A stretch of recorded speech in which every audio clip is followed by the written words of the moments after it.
7:01 de la mañana, segunda hora de transmisión. Acá estamos, Ali. Bueno, vamos a empezar ya con este noticiero con mucha más información. Así que muy buenos días a todos aquellos que se levantan recién y nos están viendo. Los que abrieron el ojo, pues abrazo grande. Aproveche el tiempo, desayune rico, planifique el día, salga con buena predisposición. Nosotros, en cambio, le contamos que Quito ya tiene tráfico fuerte, los que están por salir, los que se levantaron temprano. En pantalla usted puede ver, en cambio, lo que sucede con el tráfico en la ciudad de Quito. ¿Complicado? Sí, mira, ahí está. Esta es la bajada de la autopista Rumiñahui, hemos llegado al Trébol, está en rojo, las zonas rojas y anaranjadas, quiere decir tráfico pesado. Playón de la Marín también tiene tráfico pesado, la zona de El Sena, esto es de la zona del Cumandá, también está yéndose hacia el centro de la ciudad. Y si vamos hacia el centro, vea usted, en Ambato, en toda esta zona, está complicadito, Venezuela, Ambato, si vamos a la 24 de mayo, en fin, el centro de la ciudad en general, en el Salón de la Ciudad, ahí en el municipio de Quito hay mucho tráfico el día de hoy, seguramente habrá más de un inconveniente, así que tomen las precauciones del caso. Esta vía es la occidental o la conocida Mariscal Sucre, donde también a lo largo, norte-sur, presenta muchísimo tráfico. Si bajamos un poco y vamos al Museo Etnográfico, acá también hay tráfico. Miren ustedes, esta es la Avenida Patria, ahí hay tráfico y fuerte, se va a lo largo de la Ladrón de Guevara y también va subiendo hacia La Coruña. Ya en la Avenida Coruña se despeja un poco, estamos en el norcentro de la ciudad, vamos hacia la 12 de octubre, este es el redondel de la 12 de octubre, Colón y Coruña, donde algo de congestión, pero tampoco está sumamente fuerte. Avenida Conquistadores, la zona de Guápulo, ya presenta a esta hora también algo de tráfico, por lo tanto, si es su ruta habitual, tome precauciones. Ruta de Guayasamín, Osvaldo Guayasamín, los túneles congestionados, y a esta hora, miren ustedes, 6 de diciembre, y se va también hacia la Chiris, donde algo de congestión, no hay mucha, pero presenta algo de congestión. Túnel está totalmente congestionado. En la subida, congestionado, luego se evacúa el tráfico y la Simón Bolívar presenta este panorama que es bastante alentador. El panorama ya se conflictúa si vamos hacia Zambisa y si vamos hacia la Eloy Alfaro. Y si subimos un poco más hacia el norte, vamos a encontrar que la vía está también con buenas condiciones. Ya al norte-norte de la ciudad de Quito, miren ustedes, en Las Palmeras y los Tunipanes, esta zona está con mucho tráfico, zona que va hacia la Eloy Alfaro, que presenta también tráfico y carga pesada. Así que Quito, mi querida Ali, despertadito, pero con mucho tráfico, a pesar que las autoridades han dicho que ha mejorado la viabilidad en algunos. Bueno, hay diferentes criterios en base a cómo está funcionando la medida. Hoy no circula en la capital. Esperemos unos días más y vemos si se va estabilizando o no. Pero si por se el conflictúa momento, más o menos. Exacto. Hay tráfico, hay tráfico. Bueno, empezamos y les contamos que la Comisión Nacional Anticorrupción pidió al Estado que solicite una reparación a la constructora Odebrecht por los últimos 30 años. Según cifras de la Comisión, en los últimos 10 años el perjuicio económico al país asciende a 45.000 millones de dólares. La Comisión Nacional Anticorrupción reaccionó ante el anuncio del presidente Lenín Moreno, que afirmó que mientras dure su periodo, Ecuador no firmará ningún contrato con la firma brasileña Odebrecht, y fue enfático en exigir la reparación de los daños por corrupción. Por una parte, que lo dicho por el presidente Moreno es importante, es decir, no más contratos con Odebrecht. La Comisión Nacional Anticorrupción ha sido invitada para que hagamos contraloría social respecto de este encuentro entre el Estado y Odebrecht para la reparación.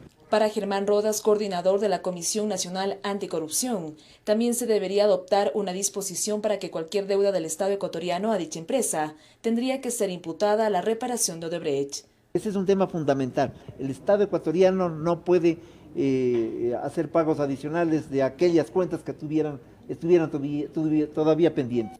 Señaló que la reparación que se le exija a la empresa se debe tomar en cuenta todo el tiempo que esa entidad permaneció en el país. Según cifras de la Comisión, en los últimos 10 años, el perjuicio económico al Estado por corrupción asciende a 45.000 millones de dólares. Para que el proceso de reparación recoja el sentimiento nacional, que es que aquí están estos señores 30 años que han asaltado al país, que deben responder por aquello. Estas declaraciones fueron en el marco de un primer encuentro con la Comisión de Integridad y Anticorrupción que representa al sector empresarial, con el objetivo de delinear estrategias de prevención contra la corrupción. Es juntar a las personas y empresarios que tienen la convicción de actuar transparentemente. Una gran gestión de prevención. Acuérdense por qué esto es importante además, porque la corrupción le termina costando al ciudadano. Si una obra tiene un sobreprecio porque hay que pagar una coima a alguien, esto les costó a todos. Se prevé que a mediados de septiembre se reúna por tercera ocasión el comité que representa al Estado ecuatoriano como a la constructora, donde se podría dar a conocer el monto del perjuicio al país. Informó Priscila Cadena. Vamos a contarle ahora que este día jueves la Asamblea Nacional retomará el segundo debate de las reformas al Código de la Democracia. La meta, dicen, es aprobar este cuerpo legal hasta el mes de noviembre para que así sea aplicado en las elecciones del 2021. Hay expectativas sobre si se acogerán o no las observaciones planteadas en la función electoral. Veamos. Luego de más de un año y medio, la legislatura retoma el segundo debate del Código de la Democracia. Serán recibidos en Comisión General las autoridades del Consejo Nacional Electoral, quienes expondrán algunas de sus observaciones enviadas sobre las reformas de esta normativa. Hay criterios divididos entre los legisladores sobre si esto se podrá acoger o no. No podría ser incorporado, son proyectos que han llegado, son proyectos, no son observaciones, son proyectos estructurados que tienen que seguir el procedimiento que establece la Constitución y la ley. Es perfectamente jurídico que en un segundo debate que se encuentra abierto con un informe de enero del año pasado se puedan incorporar, se puedan tramitar hasta el último momento debidamente argumentados. El Poder Electoral entregó 3 propuestas. Una por parte del Tribunal Contencioso, otra de la mayoría de consejeros del CNE y por su parte el consejero Luis Verde Soto. Entre los varios temas que abarcan están la representación de la mayoría y el control del gasto electoral. Estos tópicos son los que generan más debate. Para mí los temas que se están tocando ahora son temas de fondo, no pueden ingresarse como simples observaciones. Tiene que ameritar un debate profundo y escuchar incluso a los diferentes actores que se van a beneficiar de esta ley. Debido a que la ley estipula no hacer cambios en materia electoral hasta un año antes de una elección, el cronograma legislativo va contra reloj y se espera que todos los cambios al Código de la Democracia estén inscritos en el registro oficial en febrero de 2020. ¿Y qué es lo que va a pasar? Que vamos a tener unas elecciones con reglas no tan claras y que probablemente después de pocos meses tengamos que presentar otra reforma. Aquí tenemos que hacer las cosas bien, no al apuro, hacer las cosas con conciencia y con responsabilidad. Informó Carolina Basante. Y con el objetivo de transparentar la agenda entre autoridades del sector público y lobistas, la asambleísta del movimiento Suma, Gabriela Larriategui, ha propuesto un proyecto de ley que regula esta práctica. En el Ecuador, como en otros países, hay una práctica conocida como lobby. Se trata de un colectivo con intereses comunes que realiza acciones dirigidas a la administración pública para promover decisiones favorables a sus intereses. Esta práctica hoy en día no está regulada en el país y por ello la asambleísta Gabriela Larriategui ha elaborado un proyecto de ley para el efecto. Lo que pretende es transparentar las agendas de las autoridades cuando se reúnen con gestores de interés particular para que toda la ciudadanía sepa con quién se está reuniendo tal o cual autoridad y que el resto de la ciudadanía pueda acceder con el mismo derecho a reunirse para crear más incidencia. La legisladora explica que, por ejemplo, en el legislativo, cuando representantes de la sociedad civil se reúnen con asambleístas, no todos los actores interesados en el tema en cuestión se enteran. Esto al no haber regulación o una exposición de la reunión. Creo que el caso de los créditos educativos y de las becas educativas es un gran ejemplo para ponerlo. Tuvimos un grupo de personas que se acercó a un asambleísta, se creó una coyuntura en la que pudimos solucionarles el problema. ¿Qué pasa si es que hay personas que también están afectadas? Pueden sumarse a estas iniciativas. Esta transparencia es justamente la que estamos buscando. El lobby se regularía a través de la Contraloría. La Contraloría crea este registro en el que se tendrán que inscribir todos los lobistas, todas las personas que se dedican a hacer lobby. Y en este registro se ingresará también, si es que yo como lobista o como gestor de interés particular solicito una reunión con el vicepresidente de la República, esto entrará en esta plataforma, el vicepresidente aceptará la reunión en la plataforma y el lobista además tendrá que ingresar para qué es lo que quiere la reunión. Para otros asambleístas, la propuesta es buena. Que son prácticas realmente que tienen que transparentarse y pues deberíamos normarlos. El proyecto de ley pasará a manos del CAL para definir qué comisión lo tratará. En Quito informó Andrea Urbe. Vamos a invitarles, amigos queridos, en breves minutos en nuestro segmento del invitado. Miguel Rivadeneira va a entrevistar a Pablo Zambrano. Él es el presidente ejecutivo de las cámaras de industrias y producción, con quien se va a analizar la consulta de la minería y el estímulo que se tiene a la minería legal. En minutos le invitamos a esta interesante entrevista.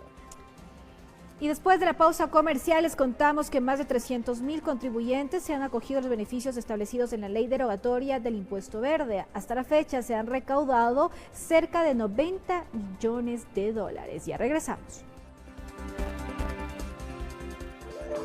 Recuerde, si usted incumple la restricción vehicular o no circula, será sancionado. Si es por primera vez, se establecerá una multa del 15% del salario básico, es decir, $59.10, más la retención del vehículo. Si es por segunda ocasión, la multa será del 25% de un salario básico, es decir, $98.50, más la retención del vehículo. Y si incumple por tercera vez, se estipula una sanción del 50% del salario básico unificado, es decir, $197, además de la retención del vehículo.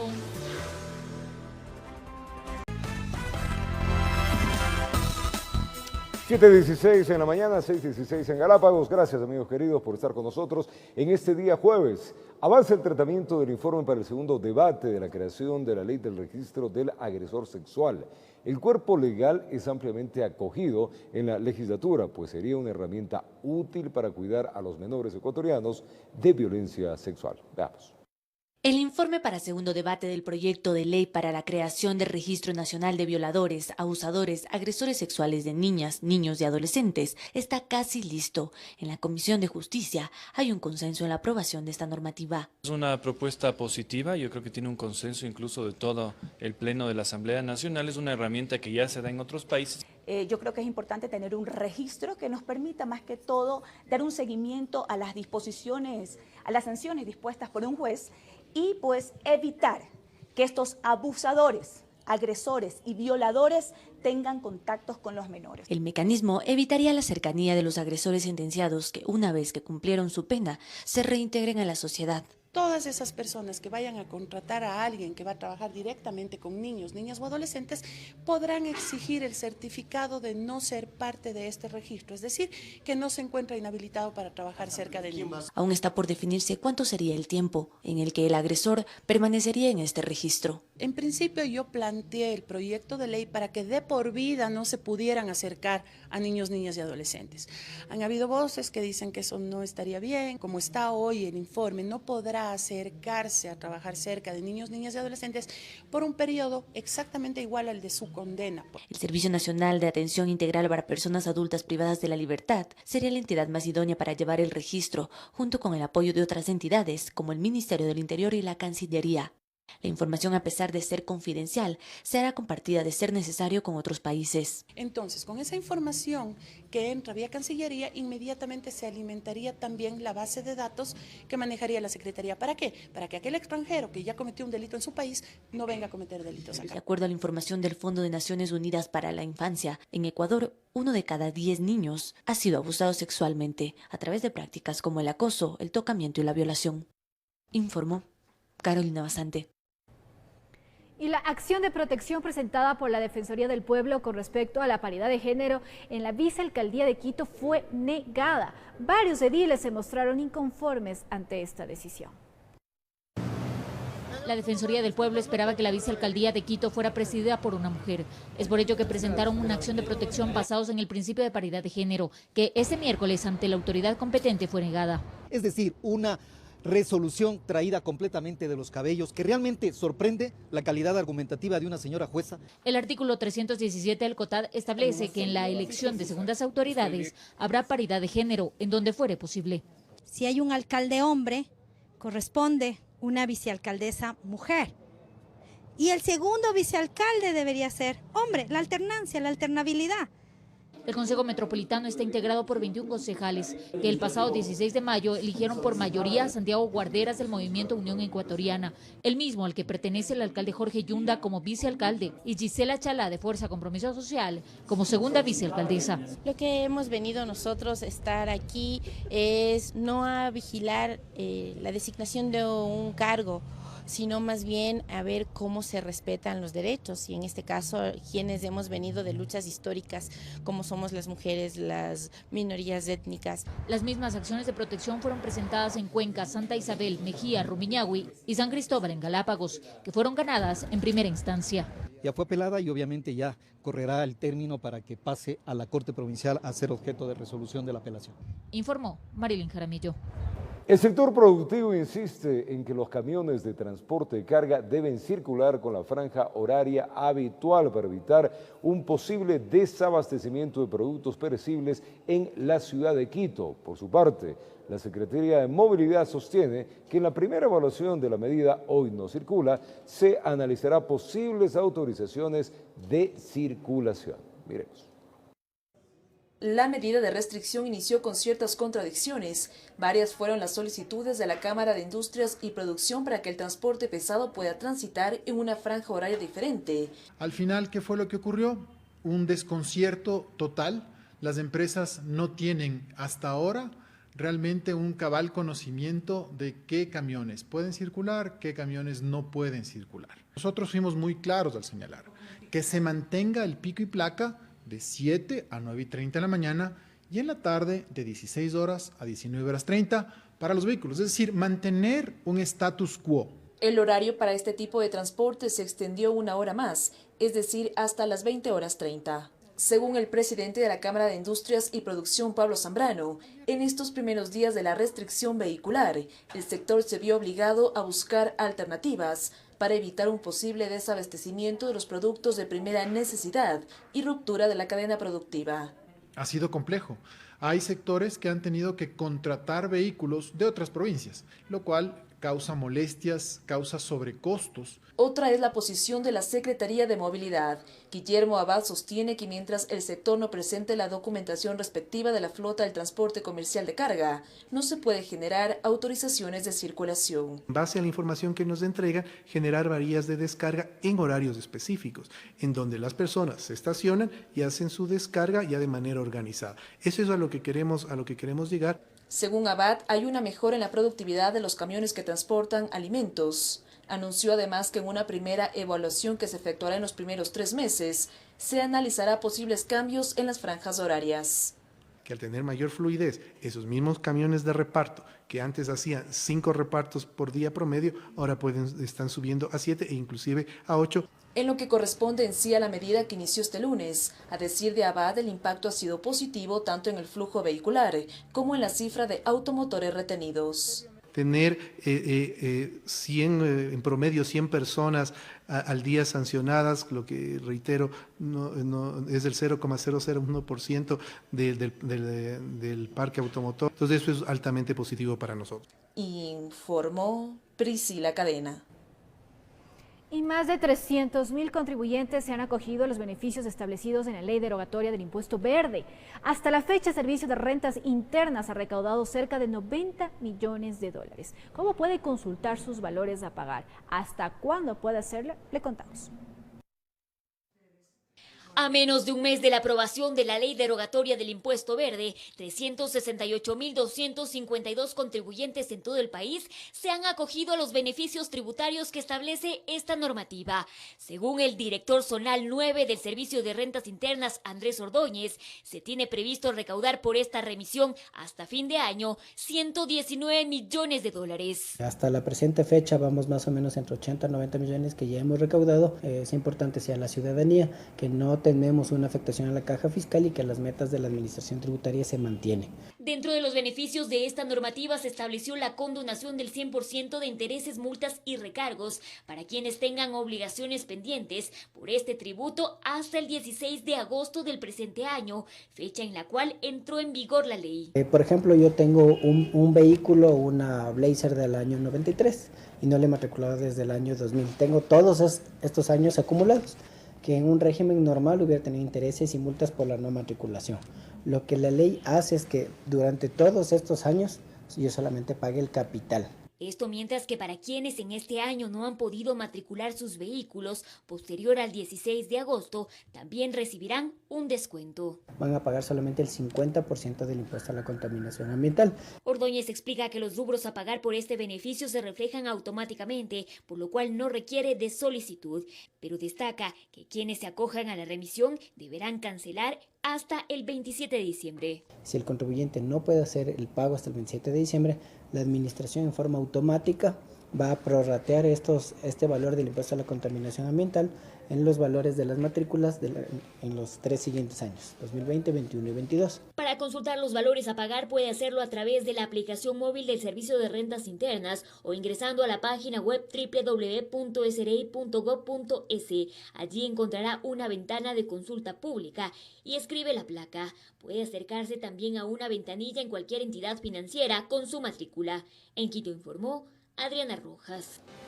Vamos a invitarles en breves minutos. Miguel Rivadeneira tendrá en nuestro segmento de entrevistas una interesante charla con Pablo Zambrano, presidente ejecutivo de la Cámara de Industrias y Producción. Ahí se va a analizar, amigos, la consulta minera y el estímulo a la minería legal. En minutos acá en nuestro informativo del Comercio TV. Vamos a una pausa. Venimos.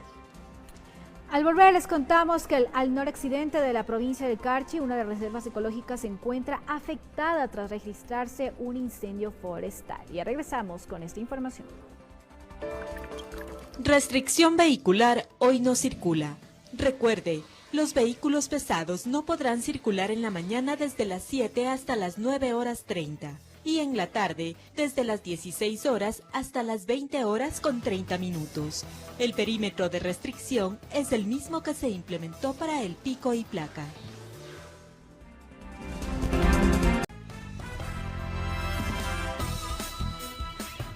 Continuamos con más información aquí en el Comercio TV. La Asociación de Guías Penitenciarios del Ecuador denuncia una supuesta reducción en los salarios de varios agentes, además de que serían afectados con la homologación de jerarquías establecidas en la tabla emitida por el Ministerio de Trabajo y el Servicio Nacional de Atención a Personas Privadas de Libertad.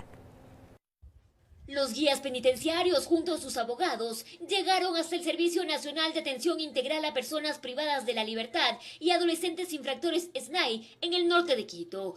Allí denunciaron que esta institución, junto al Ministerio de Trabajo, alineados a la política de reorganizar las cárceles del país, crearon una tabla para homologar jerarquías y salarios, con la cual aseguran estarían siendo afectados. Hay personas a las que se les sube el salario que no tienen nada que ver con el sistema penitenciario. Se duplica, se triplica y a las personas que tienen 15 años se les rebaja el sueldo. Algunos con $100, $200, $300. Dicen que no solo existen estas supuestas inconsistencias en los salarios, sino que dentro del campo jerárquico quienes esperaban ascensos, con esta tabla aparentemente los años para ello se incrementan. Es el caso de Cristian Peña-Herrera, quien lleva 14 años prestando su servicio en un centro de privación de libertad en Quito. Según las tablas que el Ministerio de Trabajo informó, yo tenía que estar en Agente de Seguridad 2 más las 3 bandas de servicio. Hoy tengo que esperar otros 8 años para ascender. Es decir, a mí me bajan como que cumpliera 8 años y de aquí a 8 años tengo que ascender. Por todo ello solicitaron una explicación a la SNAI. Además piensan acogerse a su derecho a la resistencia. Estamos solicitándole al director de la SNAI que solicite al señor ministro de Relaciones Laborales que derogue la resolución transitoria 2 y 4. Una comitiva de guías junto a sus abogados fueron recibidos por el director de talento humano del SNAI, quien indicó que los parámetros contenidos en esta tabla fueron creados por el Ministerio de Trabajo. Lo que acá se ha analizado son años de experiencia y formación en los diferentes ámbitos para evitar tener una discriminación con todos los agentes. Esta resolución es analizada y dictada por el Ministerio de Trabajo y la SNAI lo que hizo es cumplir la resolución emitida. En este marco también solicitamos una entrevista con el Ministerio de Trabajo, pero nuestro requerimiento no fue aceptado. En Quito informó Adriana Rojas.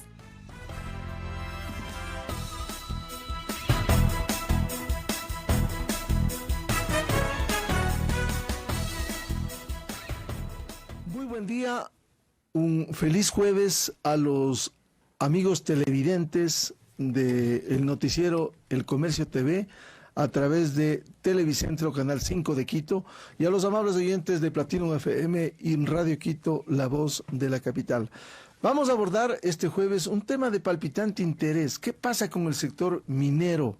Hay una ley vigente desde el 2009 con algunas reformas, pero está instalado en la Corte Constitucional este tema candente de las consultas. Ya pasó en Quimsacocha, en el austroecuatoriano, en donde la mayoría de los votantes lo hicieron en contra de la explotación minera con el argumento de defender el agua, que es un recurso muy importante. Pero lo que más preocupa es la falta de información. Está con nosotros el presidente de la Cámara de Industrias y Producción de Pichincha, doctor Pablo Zambrano, a quien le damos la bienvenida. Bueno, ¿cómo están mirando esto? ¿Con qué preocupación, aliento? ¿Qué esperan de la Corte Constitucional? Muchísimas gracias, Miguel. Muy buenos días. Mire, desde el sector empresarial, desde el sector productivo nacional, desde un sector muy importante de la academia, pero sobre todo desde un sector social que pide a gritos trabajo y que le dejen trabajar, estamos unidos alrededor del respaldo irrestricto a la minería industrial responsable. ¿Qué es la minería industrial responsable? Es aquella minería que se lleva a cabo bajo los más altos estándares internacionales, que guarda absolutamente todos los recaudos, todos los principios de buen gobierno corporativo, de pago de impuestos, de generar trabajo digno y, lo más importante, desarrollo en las comunidades alrededor de los proyectos.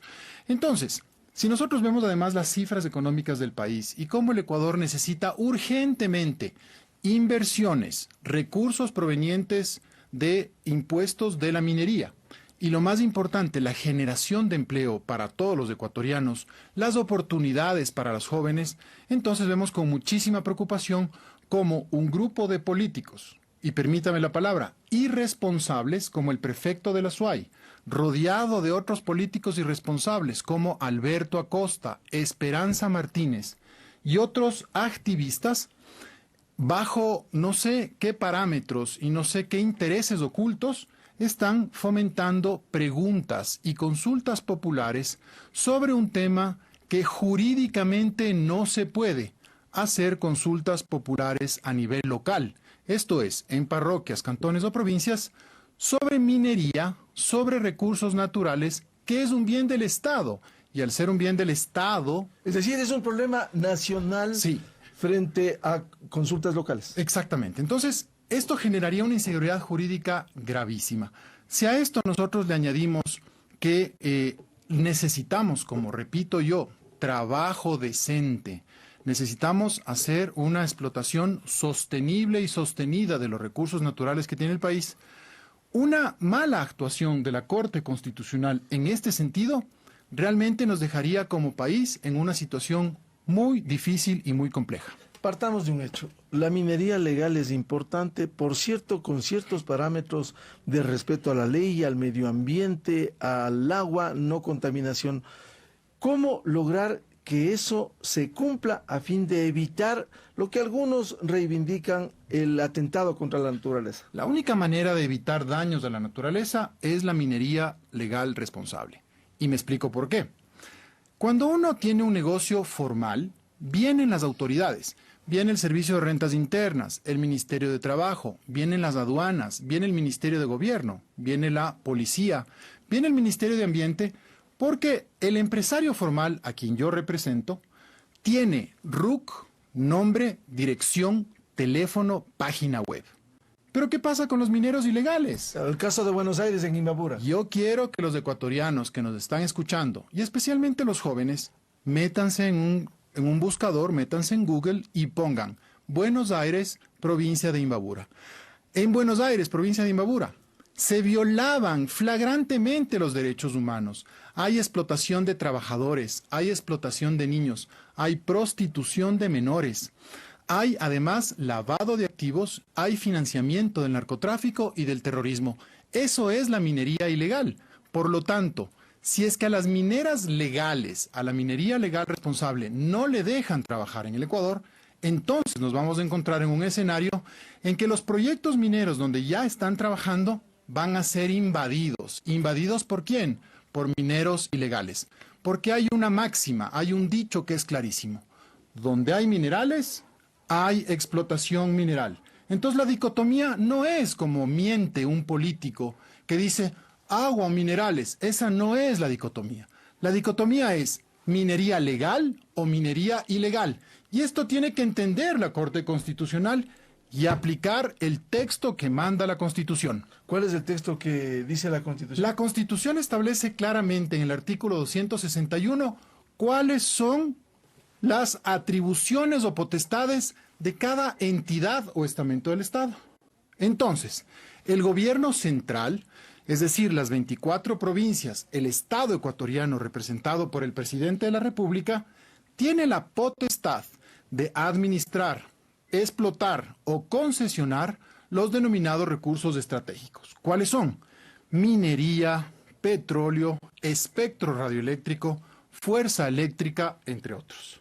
Entonces, sobre un tema de carácter nacional, un cantón, una parroquia, una provincia muy respetable como la provincia de la Azuay, orgullosamente mi abuela es de Azuaya, desciendo de azuayos y quiero mucho esa provincia, no puede, como digo yo, un cantón, una parroquia, una provincia, pedir una consulta popular para impedir la explotación de un bien nacional. Repito, no es un bien provincial. Las minas, el territorio de la Azuay, no es del señor Yacu Pérez Guartambel o del señor Alberto Acosta o de la señora Esperanza Martínez. Es de los 17 millones de ecuatorianos. Todos los bienes nacionales que están en el subsuelo, como los minerales, son del Estado ecuatoriano representado por el presidente de la República. Entonces, es inconstitucional que se haga una consulta popular para preguntarles a un grupo de personas que no haya explotación de minerales. Bueno, ¿qué va a pasar? La pelota está en la Corte Constitucional. ¿Qué pasa si la Corte dice sí a la continuación de las consultas? Si es que la Corte Constitucional da paso a las consultas populares, habría una violación flagrante a la Constitución. Entonces, en primer lugar, caerían en una ilegalidad. Que no se olviden los jueces de la Corte Constitucional que no son infalibles. Que no se olviden los señores jueces de la Corte Constitucional que deben ser responsables. Si se da paso entonces, lo primero, cometerían una ilegalidad y una inconstitucionalidad, lo cual genera responsabilidad. En segundo lugar, se va a generar un efecto dañino, malo, desagradable en el mercado nacional e internacional, porque el Ecuador es visto con buenos ojos para inversiones de carácter minero y en sectores estratégicos. Por lo tanto, sería un pésimo mensaje a la comunidad internacional y a la comunidad de negocios del país. En tercer lugar, y esto es lo más grave, la economía del Ecuador peligra. ¿Por qué? Porque el presupuesto general del Estado y el gobierno nacional y los acuerdos con el Fondo Monetario Internacional y la economía nacional dependen de las inversiones y dependen de los dólares. Los dólares no crecen en los árboles, no crecen en los manantiales. Los dólares se tienen que generar y producir. Y hay tres maneras de producir dólares. Uno, deuda. El gobierno anterior nos dejó endeudados en 70.000 millones de dólares. No queremos más deuda cara. Dos, exportaciones que la hace el sector privado. Y tres, inversiones que la hace el sector privado nacional e internacional. Entonces aquí se quiere meter un miedo y se quiere hacer una mala imagen del sector privado ecuatoriano, cuando el sector privado ecuatoriano aporta 9 de cada 10 empleos, genera inversiones, genera desarrollo, paga impuestos, cumple con la ley. En la Corte Constitucional hay respetables magistrados, juristas. ¿Qué espera usted?, le preguntaba. Mire, ¿qué pasa si es que fallan a favor de las consultas? Yo estoy muy preocupado por la actuación de algunos activistas que ahora son jueces. ¿Cuáles?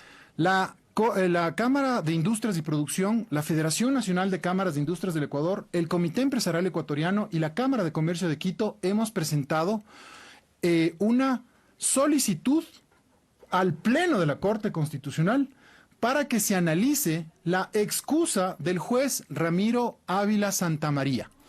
El juez Ramiro Ávila Santamaría ha sido en el pasado inmediato activista ha sido abogado de causas relacionadas en contra de la minería y ha sido abogado de activistas relacionados con Alberto Acosta, Esperanza Martínez y otras personas más. Entonces, esto es un hecho Es decir, muy ¿no grave. había idoneidad en su pronunciamiento? No hay imparcialidad, no hay lo que la ley establece y denomina. Los ciudadanos necesitamos que los jueces sean imparciales, que los jueces guarden absolutamente una posición objetiva. El señor juez Ramiro Ávila Santamaría y otros 2 jueces más que están ahí en la Corte Constitucional han perdido cualquier objetividad. Es como que me pongan a mí de magistrado en la Corte Constitucional. Por cierto, yo soy abogado y cumplo todos los requisitos para ser miembro de la Corte Constitucional. Pero representa al Y sector yo, empresarial este momento. y yo en 2 años más en la Corte Constitucional conozca un caso de mineras. Yo tengo que excusarme, porque en este momento, como representante del sector empresarial, estoy abogando a favor de las mineras. Sí, del sector privado, estoy abogando a favor de las inversiones, del empleo, del pago de impuestos y de la minería industrial responsable. Entonces, el doctor Ramiro Ávila, a quien conozco, muy bien le conozco al doctor Ramiro Ávila, debe excusarse de ser parte de esto. ¿Y cuáles también son los otros 2 magistrados? algunos otros 2 magistrados. Mire, yo quiero referirme exclusivamente al doctor Ramiro Ávila Santamaría, en contra de quien yo he presentado. Presentamos un escrito de 16 páginas con toda la evidencia, donde el doctor Ramiro Ávila Santamaría demuestra claramente cuál es su modo de vida, cuál es su pensamiento, que es respetable. Respetable en el activismo, no respetable cuando tienes que tratar un tema como estos. El doctor Ávila, a quien respetuosamente le invito a que se excuse de este tema. ¿Por qué? Porque él no tiene la imparcialidad y, lo más importante, se está afectando una garantía jurisdiccional, que es precisamente el hecho de que nosotros, como una sociedad que somos, necesitamos que los jueces sean imparciales del momento de dictar sus fallos. Entonces, de no excusarse el doctor Ramiro Ávila, ¿tendrán confianza en esa corte? Mire, yo creo que la ciudadanía, el día de ayer, salió una noticia en la cual la Corte Constitucional sentó un precedente muy importante al echar abajo un funesto caso en el cual se acusaba al diario La Hora. Creo que estamos a favor de eso. Atentado contra el honor a funcionarios que están en la vitrina pública. Eso es un absurdo. Expuestos a la crítica. Las famosas acciones extraordinarias de protección que presenta el Estado. Eso es por la honra de las personas. Eso es un tema que no puede darse. Entonces la Corte ha actuado bien en ciertos casos, pero en otros casos se ha equivocado. Como son humanos, dije antes de mi alocución. ¿En cuáles casos se ha equivocado? Se ha equivocado en otros casos, Miguel, y no queremos que en este caso la Corte se equivoque.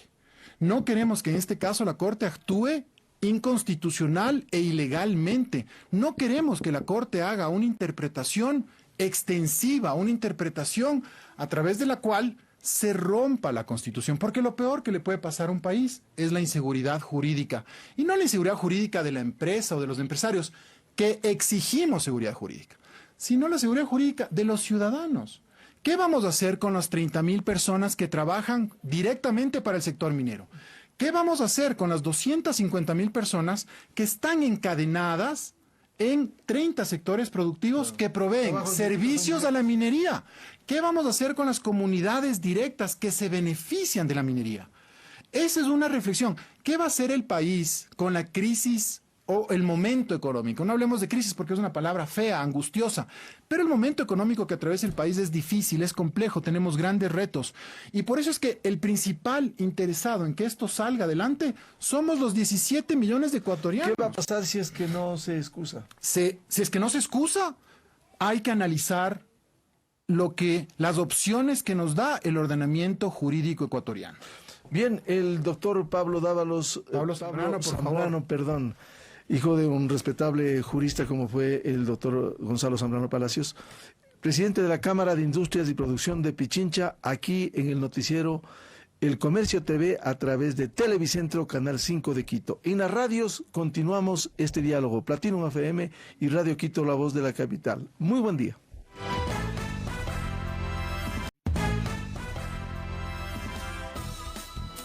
7:53, gracias por acompañarnos. Tiempo de contarles que el paso de un camión de carga pesada reabrió un socavón donde ya se había realizado trabajos debido a la minería ilegal en Zaruma.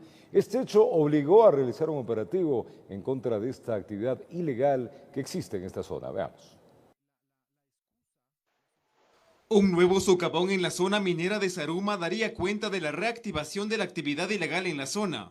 En un operativo realizado por las Fuerzas Armadas, Policía Nacional y autoridades locales, se hallaron palas, herramientas y cabos en el terreno donde funcionaba la Escuela La Inmaculada Fe y Alegría, misma que fue demolida en 2017 por un enorme agujero que presentaba un riesgo para la institución. Lo que podemos suponer en este momento es que pudo haber fallado el trabajo que se realizó en esa zona, o actividad minera nuevamente reincidente en la zona produjo este nuevo hundimiento.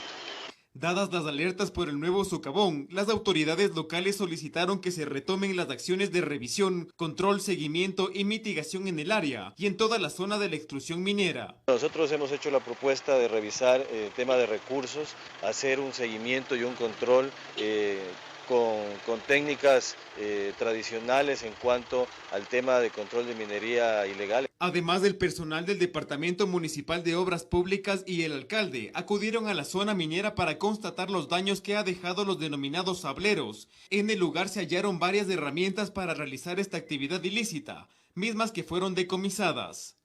También se realizó el taponamiento de las chimeneas ilegales 447, Pacchapamba, La Ponderosa, La Grieta y El Carmelo. Todas ellas fueron colapsadas con la ayuda de maquinaria pesada, informó Edison Saavedra. Y al noroccidente de la provincia del Carchi, una de las reservas ecológicas se encuentra afectada tras registrarse un incendio forestal. El fuego ha consumido decenas de hectáreas de bosques primarios y páramos. Alrededor de 70 efectivos entre miembros del Cuerpo de Bomberos, militares y policía intentan sofocar las llamas.